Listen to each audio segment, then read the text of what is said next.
അത് ഇമാമാണെങ്കിലും പ്രവാചകനാണെങ്കിലും ഖത്തീബാണെങ്കിലും പ്രസിഡന്റ് ആണെങ്കിലും ഞാൻ പറയുന്നത് തെറ്റുപറ്റിയാ സമ്മതിക്കണം സഹോദരാ. മഹാനായ അയ്യൂബ് നബി അലൈഹിസ്സലാം, അയ്യൂബ് നബിയുടെ ചരിത്രം അറിയുമല്ലോ, അയ്യൂബ് നബിയുടെ പ്രിയപ്പെട്ട ഭാര്യയുടെ ചരിത്രം അറിയുമല്ലോ. അയ്യൂബ് നബിയുടെ മുന്നിൽ ഇബ്ലീസ് വന്നിട്ട് പറയുന്ന, അയ്യൂബ് നബിയെ, നിങ്ങളുടെ ഭാര്യ വ്യഭിചാരത്തിൽ പിടിച്ചു, അതുകൊണ്ട് അവരുടെ മുടി മുറിച്ചെടുത്തു. പടച്ചവനെ, ഇബ്ലീസ് വന്ന് പറഞ്ഞു കൊടുക്കുകയാണ്. അയ്യൂബ് നബിയോട് പറയുന്നു, നിങ്ങളുടെ ഭാര്യ അതാ നിങ്ങളെ വഞ്ചിച്ചു, അതിന്റെ പേരിൽ അവരുടെ മുടി മുറിച്ചു. അല്ലാഹുവേ, അയ്യൂബ് നബിയോട് ഇബ്ലീസ് വന്ന് പറയുകയാണ്, അതാ അയ്യൂബ് നബിയുടെ ഭാര്യ വീട്ടിലേക്ക് കയറി വരുമ്പോ അവിടത്തെ മുടി കാണുന്നില്ല. ഒരു നിമിഷം അവിടെ നിന്ന് ചിന്തിച്ചു, അല്ലാ കേട്ടത് സത്യമാണോ? അവസാനം അയ്യൂബ് നബി അവിടെ നിന്ന് ചോദിച്ചു, എന്തു പറ്റി? അപ്പോഴാണ് സംഭവങ്ങൾ മുഴുവനും പറഞ്ഞു കൊടുക്കുന്നത്. തന്റെ ഭാര്യ തെറ്റുകാരിയല്ല എന്ന് മനസ്സിലായപ്പോ അയ്യൂബ് നബി പറയുന്നു, പെണ്ണേ, എനിക്ക് പൊരുത്തപ്പെട്ട് തരണേ പെണ്ണേ. അല്ലാഹുവേ, ഒരു പ്രവാചകൻ തന്റെ ഭാര്യയോട് പൊരുത്തം ചോദിച്ചടോ? പാടുള്ള ആണുങ്ങളോട് പറയുകയാ, തെറ്റുപറ്റിയാ തിരുത്തണേ, പിഴവ് പറ്റിയാ പൊരുത്തം ചോദിക്കണേ. അല്ലാഹുവേ, നിർത്തുകയാണ് പെങ്ങളെ.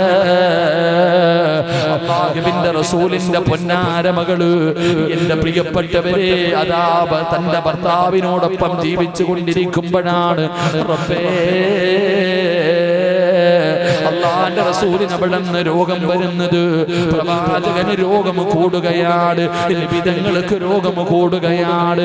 ഫാത്തിമ ബീവി റളിയല്ലാഹു തആല അൻഹ അലിയാർ തങ്ങളെന്ന ഭർത്താവിനോട് ചെന്ന് ചോദിച്ചു, അലിയേ, എന്റെ വാപ്പയ്ക്ക് സുഖമില്ല, എന്റെ വാപ്പയ്ക്ക് സുഖമില്ല, ഞാനൊന്ന് പോകട്ടെ അലിയേ.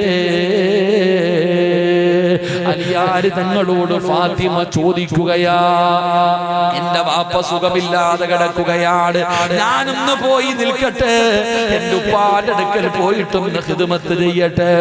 അല്ലാഹുവേ, അലിയാര് തങ്ങൾ അനുവാദം കൊടുത്തിട്ടാണ് ഫാത്തിമ പോയത്. വഴിപാട് ഒരുമിച്ച് കൂടിയ പെങ്ങളെ, ഭർത്താവിന്റെ അനുവാദം ചോദിച്ചിട്ടാണോ നീ പുറത്തു പോകുന്നത്? നിനക്കതിന്റെ ആവശ്യമില്ലല്ലോ. വഴിപാട് കവലയിൽ ചെന്ന് നിന്നിട്ട് വിളിക്ക്, ഞാനിവിടെയുണ്ട്. ഭർത്താവിന്റെ പൊരുത്തമില്ലാതെ പുറത്തിറങ്ങല്ലേ, തിരിച്ചു വരുന്നത് വരെ ശാപമാ. അല്ലാഹുവിന്റെ മലക്കുകളുടെ ശാപം കിട്ടും പെങ്ങള്. ഭർത്താവിന്റെ അനുവാദമില്ലാതെ ഇറങ്ങരുത്. എത്ര വലിയ കോടീശ്വരിയാണെങ്കിലും ഇറങ്ങരുത്. നിനക്ക് ചരിത്രമറിയുമോ? ഒരിക്കൽ അല്ലാഹുവിന്റെ പ്രവാചകന്റെ മുമ്പിലേക്ക്, അല്ലാഹുവിന്റെ റസൂലിന്റെ മുമ്പിലേക്ക് അതാ ഒരു പെണ്ണൊരാളെ പറഞ്ഞു വിടുകയാ, ഒരു സംശയം ചോദിക്കാൻ. എന്ത് സംശയമെന്നറിയോ? ഭർത്താവ് പറഞ്ഞു, ഇനി നീ പോകരുത്, നിന്റെ വീട്ടിലേക്ക് പോകരുത്, ഞാൻ വരുന്നത് വരെ ഈ വീടിന്റെ പുറത്ത് നീ ഇറങ്ങരുത്, നിന്റെ വീട്ടിൽ പോകാൻ പാടില്ല. പടച്ചവന് സാധാരണ അങ്ങനെയാണ്. ഭർത്താക്കന്മാർക്ക് ദേഷ്യം വന്നാ ആദ്യം പറയും, നീ നിന്റെ വീട്ടിൽ പോകരുത്. ഭാര്യയോട് ഭർത്താവ് പറയുകയാണ്, പടച്ചവനെ, അതാ ജനങ്ങളെ വന്നിട്ട് പറഞ്ഞു, പെണ്ണ്, നിന്റെ വാപ്പ സുഖമില്ലാതെ കിടക്കുകയാ, കാണാൻ വരാറ്, നിന്നെ കാണണമെന്ന് പറയുന്നുണ്ട്. ആ സമയത്ത് ആ പെണ്ണിന് നബിതങ്ങളോട് സംശയം ചോദിച്ചു, നബിയെ, എന്റെ ഭർത്താവ് പറഞ്ഞു വീടിന് പുറത്തിറങ്ങരുത്, വീടിന് പുറത്തിറങ്ങരുതെന്ന് എന്റെ ഭർത്താവ് പറഞ്ഞിട്ടുണ്ട്. എന്റെ വാപ്പ സുഖമില്ലാതെ കിടക്കുകയാ, ഞാൻ കാണാൻ പോകട്ടെ നബിയെ. നബിതങ്ങൾ പറഞ്ഞു, നിന്റെ ഭർത്താവ് പറഞ്ഞത് നീ അനുസരിക്ക്. വാപ്പ സുഖമില്ലാതെ കിടക്കുകയാ, ഭർത്താവ് പറഞ്ഞു, ഞാൻ വരുന്നത് വരെ നീ ഇവിടെ നിന്ന് പുറത്തിറങ്ങരുത്. ഒരാൾ വന്നിട്ട് പറഞ്ഞു, പെണ്ണെ, നിന്റെ ഉപ്പ സുഖമില്ലാതെ കിടക്കുന്നു, നീ വീട്ടിലേക്ക് ചെല്ലാൻ പറഞ്ഞു. നബിതങ്ങളോട് ചോദിച്ചപ്പോൾ നബിതങ്ങൾ പറഞ്ഞു, ഭർത്താവ് പറഞ്ഞത് അനുസരിക്കല നല്ലത്. കുറച്ചു ദിവസം കഴിഞ്ഞു, ആൾക്കാർ വന്നിട്ട് പറഞ്ഞു, പെണ്ണെ, നിന്റെ വാപ്പ സക്കറാത്തിന്റെ അവസ്ഥയിൽ കിടക്കാൻ, മരിക്കാൻ പോവാ, അവസാനമായിട്ട് കാണണമെങ്കിൽ വാ. വാപ്പ മരിക്കാൻ കിടക്കുകയാ, കാണാൻ ആഗ്രഹമുണ്ട്, ഉപ്പാന് നീ വാ. അപ്പോഴും നബിതങ്ങളോട് ചോദിച്ചപ്പോൾ നബിതങ്ങൾ പറഞ്ഞത്, നിന്റെ ഭർത്താവ് പറഞ്ഞതനുസരിക്കലാണ് നല്ലത്. കുറച്ചു കഴിഞ്ഞു, പെണ്ണെ, വാപ്പ മരിച്ചു, മയ്യത്ത് കൊണ്ടുപോവുകയാ, അവസാനമായിട്ട് കാണണമെങ്കിൽ വാ. വാപ്പ മരിച്ചു, ഇനി ജീവിതത്തിൽ ഒരിക്കലും ഉപ്പാനെ കാണാൻ പറ്റില്ല ദുനിയാവില്. അവസാനമായിട്ടൊന്ന് കാണണമെങ്കിൽ നീ വാ. അപ്പോഴും പെണ്ണ് നബിതങ്ങളോട് ചോദിച്ചു. അപ്പോഴും നബിതങ്ങൾ പറഞ്ഞു, വാപ്പ പറയുന്നു, ഭർത്താവ് പറഞ്ഞതനുസരിക്കലാണ് നല്ലത്. ആ പെണ്ണ് പോയില്ലടോ, ആ പെണ്ണ് പോയില്ല. നമ്മുടെ ആമിനെ അവിടെ ചെന്നിട്ട് വിളിച്ചു പറയും, ഞാനിവിടെ എത്തിയത്. ഒരു പെണ്ണ് ഭർത്താവിന്റെ അനുവാദമില്ലാതെ വീടിന്റെ പുറത്തിറങ്ങി തിരിച്ച് വീട്ടിൽ വരുന്നത് വരെ ഈ ലോകത്തുള്ള സർവ്വചരാചരങ്ങളും ശപിക്കും. പോയതാ. അല്ലാഹു കാക്കുമാറാകട്ടെ, അല്ലാഹു കാക്കുമാറാകട്ടെ. ഫാത്തിമ ബീബി റളിയല്ലാഹു തആല അൻഹ ഭർത്താവിനോട് അനുവാദം ചോദിച്ചിട്ട് വാപ്പാടെ മുമ്പിൽ ചെന്നു. വീട്ടിലേക്ക് ചെല്ലുമ്പോ വാപ്പ രോഗം പിടിച്ച് കിടക്കുകയാ. വാപ്പാടെ മരണസമയം അടുത്തു.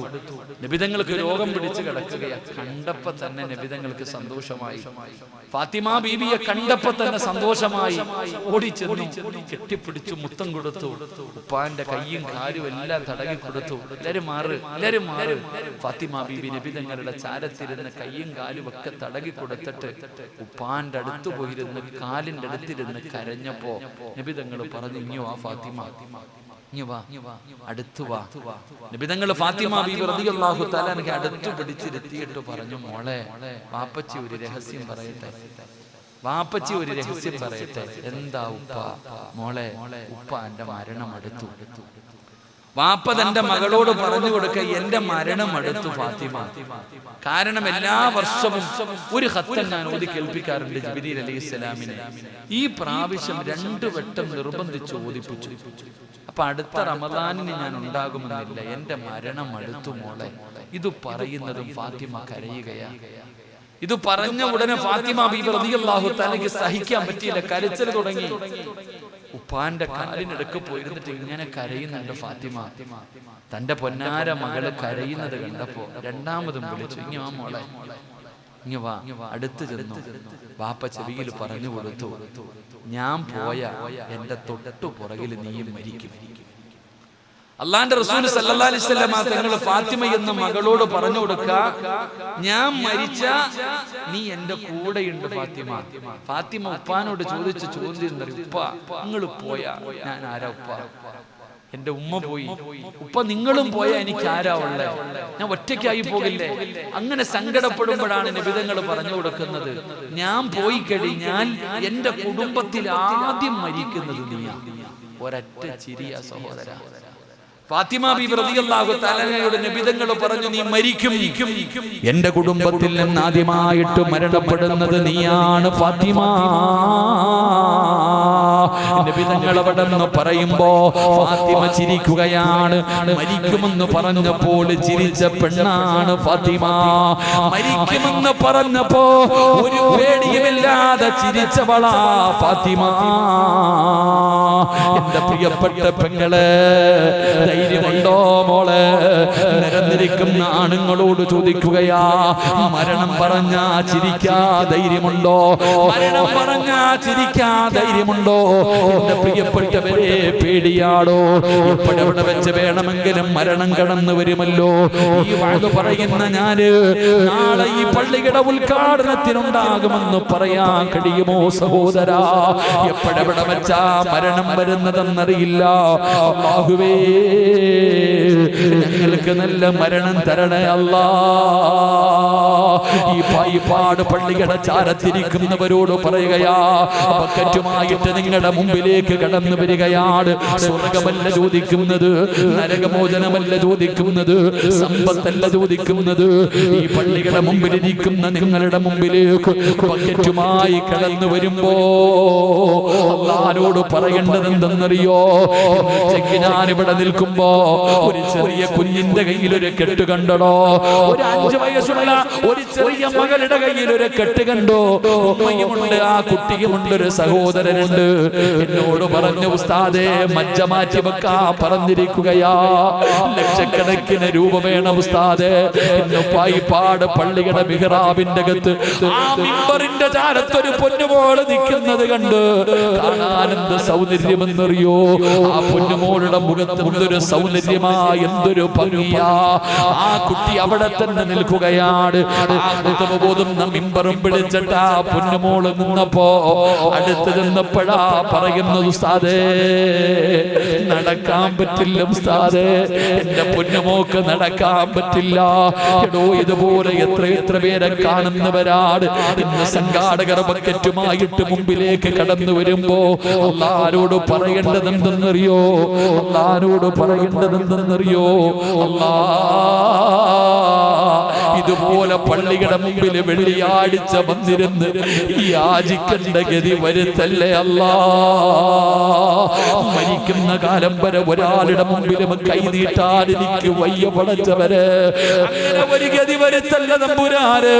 വാട്സപ്പിലും ഫേസ്ബുക്കിലും കാണുന്നവരല്ലേ സഹോദരാ. പടച്ചവനെ രോഗം പിടിച്ചു കിടക്കുന്ന മനുഷ്യന്റെ വീഡിയോ എടുക്കുകയാണ്. രോഗം പിടിച്ചു കിടക്കുന്ന ഭർത്താവ്, രോഗം പിടിച്ചു കിടക്കുന്ന വാപ്പ, ആ രോഗികളുടെ ചാരത്ത് നിന്നിട്ടും മക്കള് കരയുകയാ. എന്റെ ഉപ്പാനെ സഹായിക്കണേ, എന്റെ ഉപ്പാനെ സഹായിക്കണേ. ഒന്ന് ഷെയർ ചെയ്യണേ മോനെ. നിനക്കും വീടുണ്ടല്ലോ, അന്ന് വിചാരിച്ച അങ്ങനെ ഒരു വീഡിയോ നിന്റെ വീടിനകത്ത് എടുക്കാമല്ലോ.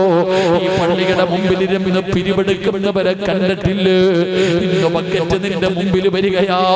അല്ലാഹുവോട് പറയണം, അല്ലാഹുവോട് പറയണം, പടച്ചവനെ മരിക്കുന്ന കാലം വരെ എന്റെ കൈ ഒരാളുടെ മുമ്പിലും നീട്ടേണ്ട ഗതി വരുത്തല്ലേ അല്ലാ. മനസ്സറിഞ്ഞു കൊണ്ടെടുക്കണോ. എന്തേ സഹോദരാ നമുക്ക് സംഭവിച്ചത്? പടച്ചവനെ വെള്ളിയാഴ്ച ജുമയ്ക്ക് വരുമ്പോ അല്ലാഹുവേ ബക്കറ്റിന്റെ അകത്ത് പൈസ ഇടാൻ മടിയില്ലാത്തവര് എന്തേ വന്നിട്ട് ഇങ്ങനെ ഒരു നല്ല അവസരം തന്നിട്ട് ഇടാൻ കഴിയാതെ പോകുന്നത് എന്തുകൊണ്ടാ? അതുകൊണ്ട് ഒരാളും ഇന്നിവിടെ ഇരുന്ന് മിണ്ടാതെ ഇരിക്കരുത്. എല്ലാവരും അവരുടെ പോക്കറ്റിലേക്ക് കൈയിട്. അന്ന് തന്നതിൽ നിന്നൊരു വിഹിതമെടുക്ക്. ഒരു നല്ല സദഖ കിടക്കണോ. മനസ്സറിഞ്ഞിട്ട് പറയണോ. വടി പോലെ നടക്കുന്ന നിന്നെ ഒറ്റ കടപ്പിൽ കടത്താൻ അല്ലാഹുവിന് കഴിയുമല്ലോ. അങ്ങനെ നടന്ന പലരും പള്ളിപ്പറമ്പിലെത്തിയില്ല, പലരും കടന്നു പോയില്ല. ഒരു രോഗവുമില്ലാത്തവർ വീണ് മരിച്ചു പോയില്ല. ശരീരം തളർന്നു കിടക്കുന്നവരില്ല, ക്യാൻസർ രോഗികളില്ല, മാരകമായ രോഗമുള്ളവരില്ല. അതുകൊണ്ട് സഹോദരാ ബക്കറ്റുമായിട്ട് വരികയാ. മനസ്സറിഞ്ഞുകൊണ്ടെടുത്തോ, മനസ്സറിഞ്ഞുകൊണ്ടെടുത്തോ. അല്ലാഹുവിന്റെ മലക്കുകള് സാക്ഷികളാ, അല്ലാഹുവിന്റെ മലക്കുകള് സാക്ഷികളാ. മനസ്സറിഞ്ഞുകൊണ്ടൊരു സദഖ എടുക്ക് നാഥാ. ആരെല്ലാം മനസ്സറിഞ്ഞുകൊണ്ടൊരു സദഖ കൊടുക്കുന്നുണ്ടോ കൈവിടല്ലേ അല്ലാ, കൈവിടല്ലേ അല്ലാ. മാരകമായ അറുത്തു മുറിക്കുന്ന രോഗങ്ങളെ തൊട്ട് നീ കാക്കണേ അല്ലാ. പടച്ചവനെ മരിക്കണ കാലം വരെ ഒരാളുടെ മുമ്പിലും കൈ നീട്ടരുത്. ഒന്ന് പോക്കറ്റ് കൈയിട്ടെ. ഇട് ചങ്ങായിമാരെ, പൈസ എടുക്കണ്ട, ഒന്ന് കൈയിട്, ഒന്ന് കൈയിട്. അല്ലാഹുവേ ഈ പോക്കറ്റ് കൈയിടുന്നവർക്ക് നീ സ്വർഗം കൊടുക്കണേ തമ്പുരാനെ. ഇടടോ ചങ്ങാതി, പൈസ എടുക്കണ്ട. നാസർ ബക്കറ്റുമായിട്ട് പോകുന്നവര് സ്പീഡ് കുറയ്ക്കാം, ബക്കറ്റുമായിട്ട് പോകുന്നവര് സ്പീഡ് കുറയ്ക്കാം. നിങ്ങളുടെ കയ്യിലുള്ളതൊരു സദഖ ഒക്കെ. അൽഹംദുലില്ലാഹ്. 3 സ്വലാത്ത് സല്ലല്ലാഹു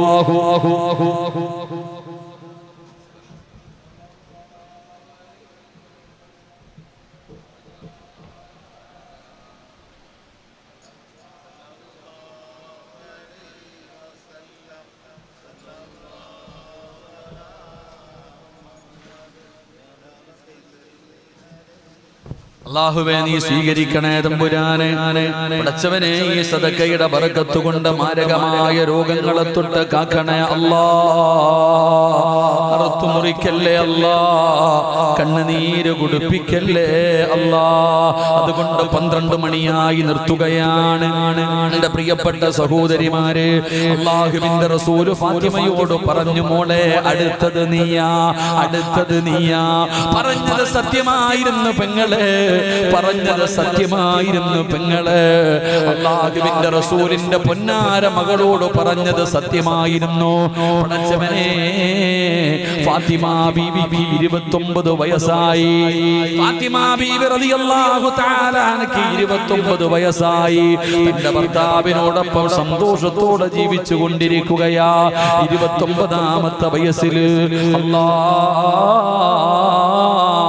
ഫാത്തിമ ബീവി റളിയല്ലാഹു തആല അൻഹ മനസ്സിലായി പോകാ സമയമായെന്ന്. എന്റെ പ്രിയപ്പെട്ട പെങ്ങളെ, വാപ്പ പറഞ്ഞത് സത്യമാമോളെ. അല്ലാഹുവിന്റെ റസൂലിനോട് ഫാത്തിമ പറഞ്ഞത് കള്ളമായിരുന്നില്ല. അപ്പാ, നിങ്ങൾ എന്റെ ഉമ്മ പോയി, എന്റെ ഉമ്മ പോയി, നിങ്ങളും പോയാൽ എനിക്കാരാ വാപ്പാ? നിങ്ങളും പോയാൽ ഈ ഫാത്തിമയ്ക്കാരാവുള്ളത്? അലിയാര് തങ്ങളെന്ന ഭർത്താവുണ്ട്, ഹസൻ ഹുസൈൻ എന്ന് പറയുന്ന മക്കളുണ്ട്. എന്നിട്ടും അവിടെ നിന്ന് പറയുകയാ, വാപ്പാ നിങ്ങൾ പോയാൽ എനിക്കാരാ ഉപ്പാ? പായിപ്പാടുള്ള പെങ്ങളെ, വാപ്പാനെ സ്നേഹിക്കണം പെങ്ങളെ. ഞാൻ പറയുന്നത് വാപ്പയെ സ്നേഹിക്കണം പെങ്ങളെ. പായിപ്പാടുള്ള പെണ്ണുങ്ങളോട് ഞാൻ പറയുന്നത്, നിങ്ങൾ ഏറ്റവും കൂടുതൽ സ്നേഹിക്കേണ്ടത് നിങ്ങളുടെ വാപ്പയാടോ? നിന്റെ ശരീരത്തിട്ടിരിക്കുന്ന സ്വർണം നിന്റെ ഭർത്താവ് വാങ്ങിത്തന്നതല്ല, നിന്റെ വാപ്പ വാങ്ങിത്തന്നതല്ലേ? ആദ്യമായിട്ട് വാങ്ങിത്തന്ന സ്വർണമല്ലേ? നിനക്ക് ഒരുപാട് സമ്പത്ത് തന്നത് വാപ്പയല്ലേ? വാപ്പാനെ സ്നേഹിക്കണം പെണ്ണുമോളെ. അലിയാര് തങ്ങള് പറഞ്ഞത് എന്തെന്നറിയോ? 29 വയസ്സുള്ള ഫാത്തിമ ബീവി റളിയല്ലാഹു തആല ഒരു ദിവസം കുളിച്ചൊരുങ്ങി റെഡിയായി നിൽക്കുകയാണ്. കുളിച്ചൊരുങ്ങിയിട്ട് റെഡിയായി നിൽക്കുകയാണ്. അലിയാര് തങ്ങള് വീട്ടിലേക്ക് കയറി വന്നു. അലിയാര് തങ്ങള് വീട്ടിലേക്ക് കയറി വന്നു. കഴിക്കാൻ ഭക്ഷണം കൊടുത്തു. എന്നിട്ട് ഫാത്തിമ ബീവി റളിയല്ലാഹു തആല അലിയാര് തങ്ങളുടെ ചാരത്ത് പോയിരുന്നു. 29 വയസ്സുള്ള പെണ്ണന്മാർ ഇവിടെ ഇരിപ്പുണ്ടല്ലോ. 29 വയസ്സുള്ള നിന്റെ മകളുടെ പ്രായമേ ഫാത്തിമയ്ക്കുള്ളൂ. ആ ഫാത്തിമ എന്ന പെണ്ണ് അല്ലാഹുവേ കുളിച്ചൊരുങ്ങിയിട്ട് നല്ല വസ്ത്രം ധരിച്ച് ഭർത്താവ് വീട്ടിലേക്ക് കയറി വന്നപ്പോ കഴിക്കാ ഭക്ഷണം കൊടുത്ത് അവസാനം ഭർത്താവിന്റെ മടിയിലെ തല വെച്ചിട്ട് ഫാത്തിമ ബീവി ചോദിക്കുന്നു, അലിയേ എനിക്ക് പൊരുത്തം തരുമോ അലിയേ? എനിക്ക് പൊരുത്തം തരുമോ അലിയേ? ഞാൻ പോകുകയാണ് അലിയേ. എന്റെ മരണമടുത്തു അലിയേ, എന്റെ മരണമടുത്തു അലിയേ.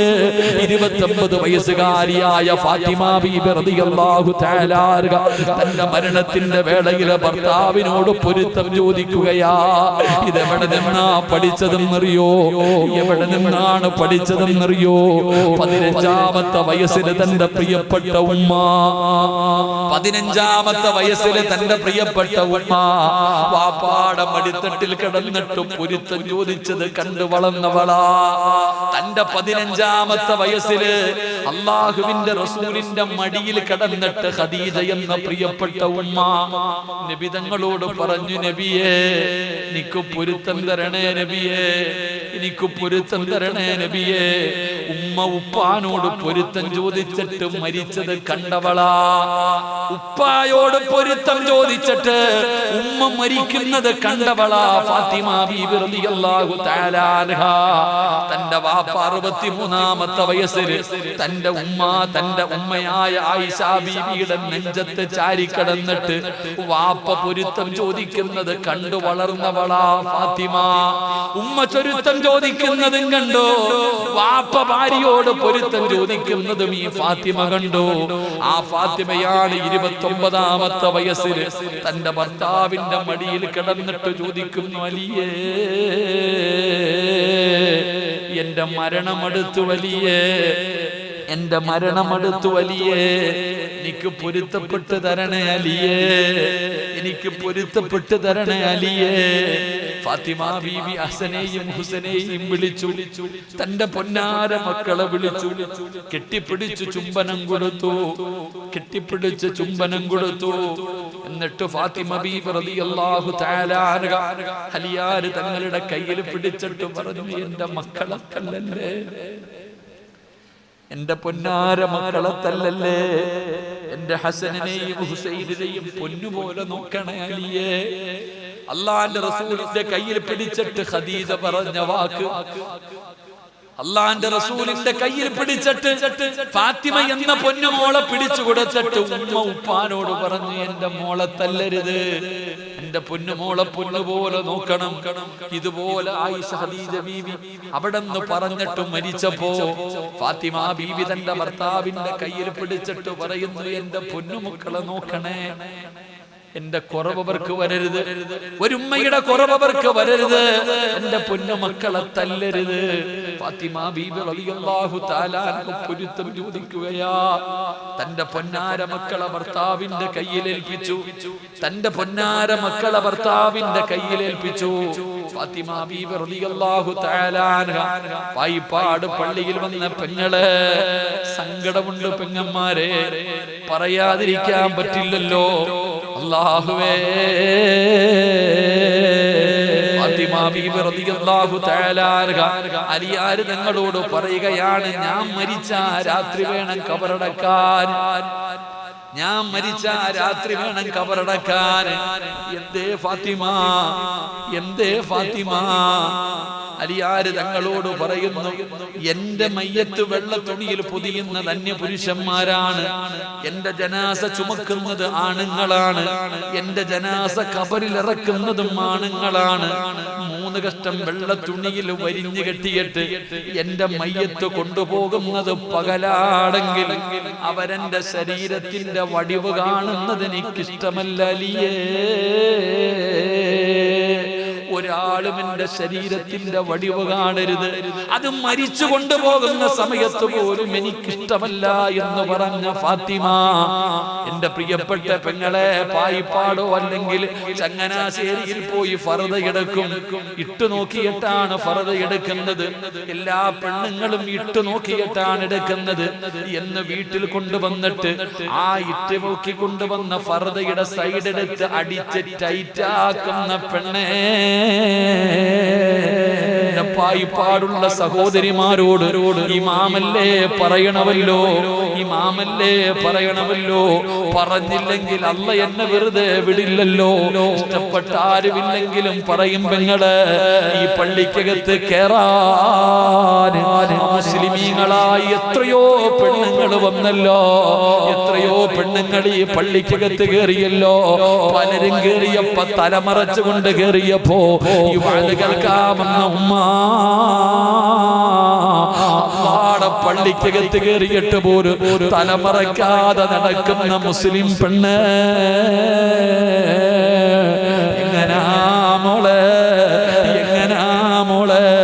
ഫോട്ടോയെടുത്തതിനെ കുറ്റം പറയുന്നില്ല, ഉസ്താദന്മാര് നടക്കുന്നില്ല, പ്രായമുള്ളവര് നടക്കുന്നില്ല, എത്രയോ പേര് നടക്കുന്നില്ല. നിന്റെ കണ്ണിന്റെ മുമ്പിലൂടെ മുസ്ലിമീങ്ങളായ പെണ്ണുങ്ങൾ പോലും തലമറച്ചുകൊണ്ട് കേറിയില്ലേ? ഇതിനകത്ത് കേറിയിട്ട് പോലും നിനക്കതനില്ല, മനസ്സില്ലാതെ പോയല്ലോ. നിങ്ങളുടെ ഫാത്തിമ ബീവിയുടെ പുറകിൽ നിന്ന് സ്വർഗത്തിൽ പോകാൻ കുതിക്കുമ്പോ ഇന്നത്തെ 29 വയസ്സുകാരി റീൽസ് ഇടുന്ന കാലമാ. എങ്കിൽ അല്ലാഹുവിന്റെ റസൂലിന്റെ പൊന്നുമോനുണ്ടല്ലോ, ആ 29 വയസ്സുകാരി പഠിച്ചവരെ ഭർത്താവിനോട് പൊരുത്തം ചോദിച്ച് എങ്ങനെയാണ് കബറടക്കേണ്ടതെന്ന് പറഞ്ഞു കൊടുക്കുകയാ. സുബ്ഹാനല്ലാഹ്. കുളിച്ചൊരുങ്ങി കഫം തുണിയുമെടുത്തിട്ട് മുഖത്തേക്കിട്ടിട്ട് പറഞ്ഞു, ലാ ഇലാഹ ഇല്ലല്ലാഹ്. തീർന്നു മക്കളെ. 29ാമത്തെ വയസ്സില് അല്ലാഹുവിന്റെ റസൂലിന്റെ കരളിന്റെ കഷ്ടമായ ഫാത്തിമ ബീബി റളിയല്ലാഹു തആല അൻഹ യാത്രയാകുകയാണ്. കൊണ്ടുപോയടോ, കുളിപ്പിച്ച് കഫം പൊതിഞ്ഞ് ജന്നത്തിൽ ബഖീൽ കൊണ്ടുപോയി കബറടക്കുകയാണ്. ഇന്നും പോയാ കാണാമല്ലോ, ജന്നത്തിൽ ബഖീൽ കൊണ്ടുപോയി കബറടക്കി. എന്നിട്ട് വീട്ടിലേക്ക് വന്നു. രാത്രിയായപ്പോ സുബ്ഹാനല്ലാഹ്, അലിയാര് തങ്ങൾ പെങ്ങളും മക്കളെയും കെട്ടിപ്പിടിച്ച് വീടിനകത്തിരിക്കുകയാ. തന്റെ പൊന്നാര മക്കളെയും കെട്ടിപ്പിടിച്ച് വീടിനകത്തിരിക്കുകയാണ്. തന്റെ മക്കൾ ഉറങ്ങിയപ്പോ ഒരു ദിവസമേ ആയുള്ളൂ. ഇന്നലെ രാത്രി ഫാത്തിമ കൂടെയുണ്ട്, ഇന്നത്തെ രാത്രി ഫാത്തിമ കൂടെയില്ല. ഒറ്റ രാത്രിയേ ആയുള്ളൂ. തങ്ങൾക്ക് സങ്കടമായി. ഫാത്തിമ ഇല്ലാതെ കഴിയുന്നില്ല, ഫാത്തിമ ഇല്ലാതെ കഴിയുന്നില്ല. അലിയാര് തങ്ങൾ രാത്രിയിൽ പോകുകയാണ്. ജന്നത്തുൽ ബഖീയിൽ ചെന്നു. തന്റെ ഭാര്യയുടെ കബറിന്റെ ചാരത്ത് ചെന്നു. അലിയാര് തങ്ങൾ ചെന്നിട്ട് പറഞ്ഞു, ഫാത്തിമ. അവിടെ നിന്ന് ഫാത്തിമയോട് സലാം പറയുകയാ. ജന്നത്തുൽ ബഖീയിലെ തന്റെ പ്രിയപ്പെട്ട ഭാര്യയുടെ കബറിന്റെ ചാരത്ത് ചെന്ന് അവിടെ നിന്ന് സലാം പറഞ്ഞു. മടക്കുന്നില്ല. അലിയാര് തങ്ങൾ ചോദിക്കുന്നു, ഫാത്തിമ പിണങ്ങിയോ? ഫാത്തിമ എന്നോട് പിണങ്ങിയോ? ഫാത്തിമ എന്തേ സലാം അടക്കാത്തത്? പിണങ്ങല്ലേ ഫാത്തിമ? രണ്ടാമതും സലാം പറഞ്ഞു. ഫാത്തിമ സലാം അടക്കുന്നില്ല. പടച്ചവനെ, അലിയാര് തങ്ങൾ പിണങ്ങി മണിയറയ്ക്കകത്ത് കിടക്കുമ്പോ, ഭാര്യയും ഭർത്താവും പിണങ്ങിയിട്ട് കിടക്കുമ്പോ അടുത്ത് കിടന്നിട്ട് പിണങ്ങിക്കിടക്കുന്ന ഭർത്താവ് തന്റെ ഭാര്യയെ വിളിക്കുന്നത് പോലെ മരിച്ച് കബറടക്കിയിട്ട് ഒന്നാമത്തെ രാത്രിയിൽ കബറിന്റെ അടുക്ക പോയി നിന്നിട്ട് പറയുന്നു, പിണങ്ങല്ലേ ഫാത്തിമ, സലാം അടക്കു ഫാത്തിമ, നീ ഇല്ലാതെ എനിക്ക് പറ്റില്ല ഫാത്തിമ. ഒരു ഭർത്താവ് ഭാര്യയോട്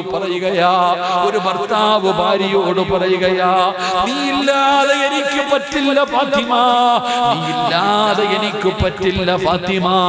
രണ്ടാമതും സലാം പറഞ്ഞു. സലാം അടക്കുന്നില്ല. അലിയാര് തങ്ങൾ കബറിന്റെ ചാരത്തിരുന്നു. എന്നിട്ട് കബറിനോട് പറയുന്നു, കബറ് എന്റെ ഫാത്തിമയോട് പറ പിണങ്ങരുതെന്ന്. സലാം പറയാൻ, എന്റെ സലാം അടക്കാൻ പറയുന്നു. മരിച്ചുപോയ ഭാര്യയുടെ കബറിന്റെ ചാരത്ത് നിന്നിരുന്ന അലിയാര് തങ്ങൾ പറയുമ്പോ എന്തൊരു ജീവിതമായിരുന്നടോ. പണമില്ലായിരുന്നു, കൊട്ടാരമില്ലായിരുന്നു, സുഖാഡംബരങ്ങളില്ലായിരുന്നു, പരസ്പരം സ്നേഹമുണ്ടായിരുന്നു പെങ്ങളെ. അതുകൊണ്ട് നിങ്ങൾ മനസ്സിലാക്ക്, അല്ലാഹുവിന്റെ റസൂലിന്റെ പൊന്നുമോൾ ആരായിരുന്നെന്നറിയോ? അലിയാര് തങ്ങൾ നബി തങ്ങൾ വഫാത്തായപ്പോ അലി ഇബ്നു അബീ താലിബ് റളിയല്ലാഹു തആല അൻഹു പറഞ്ഞു, എന്റെ നബി തങ്ങൾ പോയപ്പോ എനിക്ക് രണ്ട് നഷ്ടമാവുണ്ടായത്. എന്റെ നബിതങ്ങൾ വഫാത്തായപ്പോ എനിക്ക് രണ്ട് നഷ്ടമാവുണ്ടായത്. പായിപ്പാട് വാഴ കേൾക്കാമെന്ന പെണ്ണുങ്ങളോട് ചോദിക്കട്ടെ, അള്ളാന്റെ റസൂലിന്റെ പൊന്നുമോളുടെ ഭർത്താവ് പറയുകയാ, നബിതങ്ങൾ മരിച്ചപ്പോ അള്ളാന്റെ റസൂല് വഫാത്തായപ്പോ എനിക്ക് രണ്ട് നഷ്ടമുണ്ടായി. എനിക്ക് രണ്ട് നഷ്ടമാണ് ഉണ്ടായത്. ഒന്ന്, എന്റെ നബിതങ്ങൾ വഫാത്തായല്ലോ, അള്ളാന്റെ റസൂൽ എനിക്ക് നഷ്ടപ്പെട്ടു പോയല്ലോ. നബിതങ്ങൾ എനിക്ക് നഷ്ടപ്പെട്ടത് വല്ലാത്ത നഷ്ടമാ. നബിതങ്ങൾ നഷ്ടപ്പെട്ടത് വല്ലാത്ത നഷ്ടമാ. രണ്ടാമത്തെ നഷ്ടം എന്തെന്നറിയോ?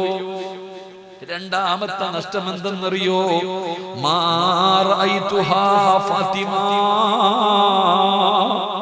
അല്ലാഹുവിന്റെ റസൂൽ വഫാത്തായതിനു ശേഷം മരിക്കുന്ന ദിവസം വരെ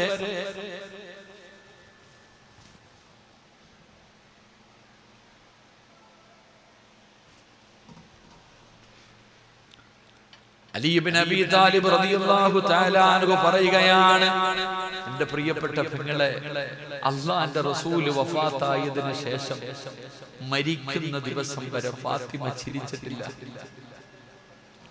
അലി ഇബ്നു അബീ താലിബ് റളിയല്ലാഹു തആല അൻഹു പറയാ, നബിതങ്ങൾ പോയതോടൊപ്പം എന്റെ ഫാത്തിമയും പോയടോ. നബിതങ്ങൾ പോയതിനോടൊപ്പം എന്റെ ഫാത്തിമയും പോയി. ഇപ്പൊ ഇല്ലെങ്കിൽ പിന്നെ ഏത് മോളോടോ? അതല്ലേ സ്നേഹം? അതിനല്ലേ സ്നേഹമെന്ന് പറയാ. കരളിന്റെ കഷ്ടമെന്ന് പറഞ്ഞ അങ്ങനല്ലേ? നബിതങ്ങൾ വഫാത്തായതിനു ശേഷം മരിക്കുന്ന ദിവസം വരെ ഫാത്തിമ ചിരിച്ചിട്ടില്ലടോ. അലിയാര് തങ്ങൾ പറയാ, ഞാൻ ഒരുപാട് തമാശ പറഞ്ഞു നോക്കി, എന്റെ ഫാത്തിമാനെ ഒന്ന് ചിരിപ്പിക്കാൻ, എന്റെ ഫാത്തിമയുടെ മുഖത്തൊരു സന്തോഷം ഉണ്ടാക്കാൻ ഞാനും എന്റെ മക്കളും ഒരുപാട് കഷ്ടപ്പെട്ടു. മരിക്കുന്നത് വരെ എന്റെ ഫാത്തിമ ചിരിച്ചില്ല. മരിക്കുന്ന കാലം വരെ എന്റെ ഫാത്തിമ ചിരിച്ചില്ലടോ.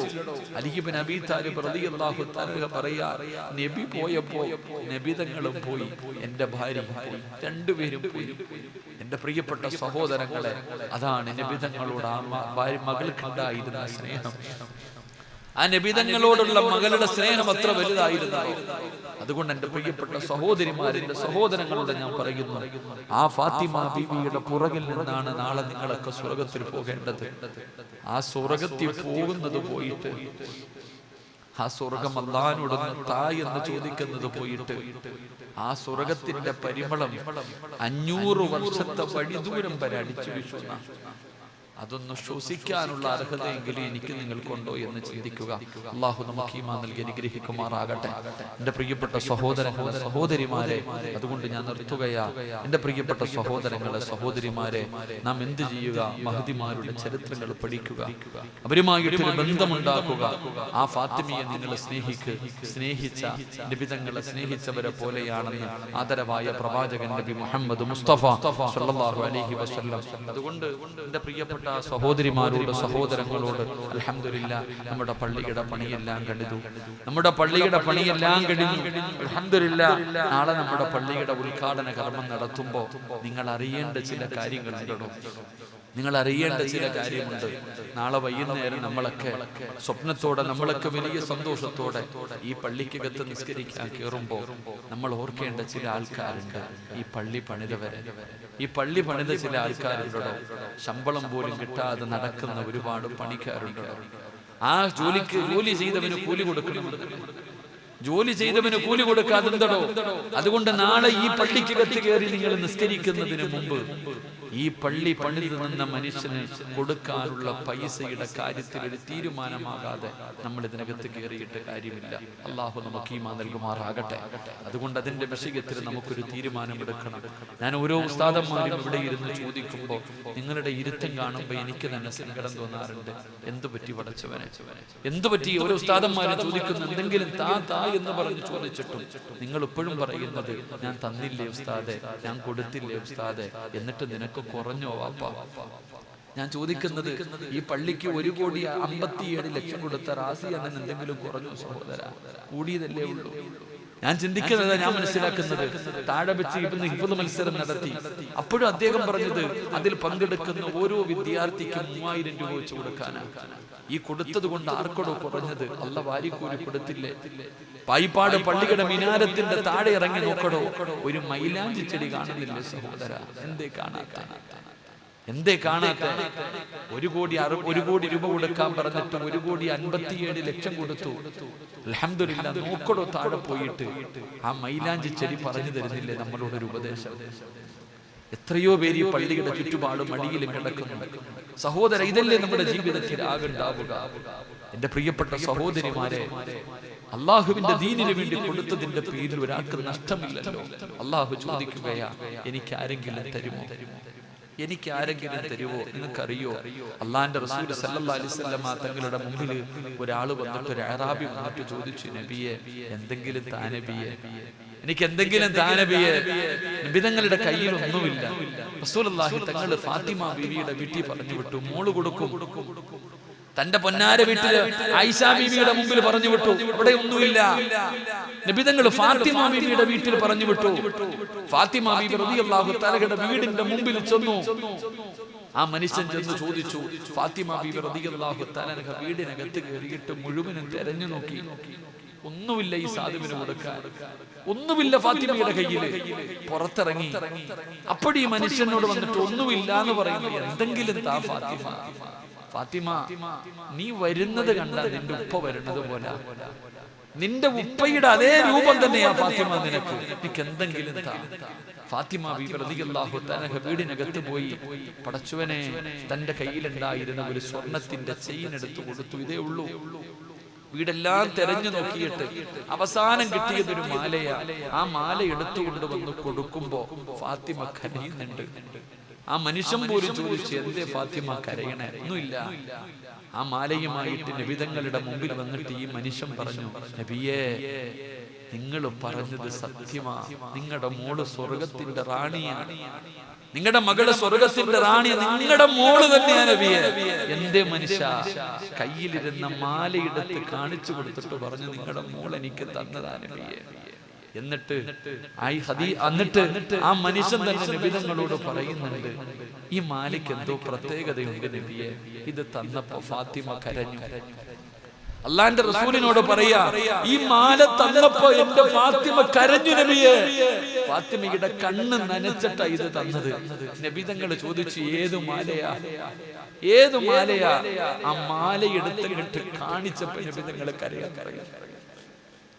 ആ മാല കണ്ടപ്പോ നബിതങ്ങൾ കരയാൻ തുടങ്ങി. എല്ലാരും ചോദിച്ചു, എന്തേ നബിയെ കരയണേ? ഇതാരുടെ മാലയാണെന്ന്? എന്റെ ഖദീജയുടെ മാല, എന്റെ പ്രിയപ്പെട്ട ഖദീജയുടെ കഴുത്തിൽ കിടന്ന മാലയാ. എന്റെ പൊന്നാര സഹോദരങ്ങളെ, നബിതങ്ങൾക്ക് സങ്കടം വന്നത് ഖദീജ ബീബി റളിയല്ലാഹു തആല അൻഹ മരണപ്പെടുന്ന സമയം തന്റെ പൊന്നുമോളുടെ കയ്യിൽ ആകെ കൊടുത്തത് ഈ മാലയാ. ഇത് കൊടുത്തിട്ട് പറഞ്ഞു, ഇത് നീ കളയരുത്, ഇത് നീ കളയരുത്. നിനക്ക് വിഷമം വരുമ്പോ, എന്നെ ഓർമ്മ വരുമ്പോ ഇതെടുക്കണം. ഉമ്മാനെ ഓർമ്മ വരുന്ന സമയം ഈ മാല എടുത്തിട്ട് വേണം നീ ചുംബിക്കാൻ. എന്നും മരിക്കാൻ സമയത്ത് തന്റെ പൊന്നാരയുടെ മകളുടെ കയ്യിൽ കൊടുത്ത മാല. എടോ, ഇത് എത്രയോ ദിവസം ആ വീടിനകത്തുണ്ടായിരുന്നു. അള്ളാന്റെ റസൂലിന്റെ പൊന്നുമോള് മാറിടത്തിൽ നിന്ന് രക്തം വരുന്ന രീതിയിൽ പട്ടിണി കിടന്നപ്പോൾ ഇതെടുത്തിട്ടില്ല. തന്റെ മാറിടത്തിൽ നിന്ന് കഴിക്കാൻ ഭക്ഷണമില്ലാതെ പാല് വറ്റിയിട്ട് രക്തം വരുന്ന രീതിയിൽ കിടക്കുമ്പോഴും ഈ മാല വീടിനകത്തുണ്ട്. കാരണം അത് ഉമ്മ കൊടുത്ത മാലയായിരുന്നു. പക്ഷേ അവസാനം വന്ന മനുഷ്യൻ, അല്ലാഹുവേ, ആ പാവപ്പെട്ടവൻ ചോദിച്ചപ്പോ തന്റെ ഉമ്മ കൊടുത്ത മാല വരെ എടുത്തു കൊടുത്തു എന്ന് ചരിത്രം പഠിപ്പിക്കുമ്പോ പായിപ്പാട് പള്ളിയുടെ ചാരത്ത് വന്നിരിക്കുന്ന ഉമ്മ, എന്റെ പ്രിയപ്പെട്ട പെങ്ങളെ, എന്തുണ്ടോ മോളെ മരിക്കാൻ?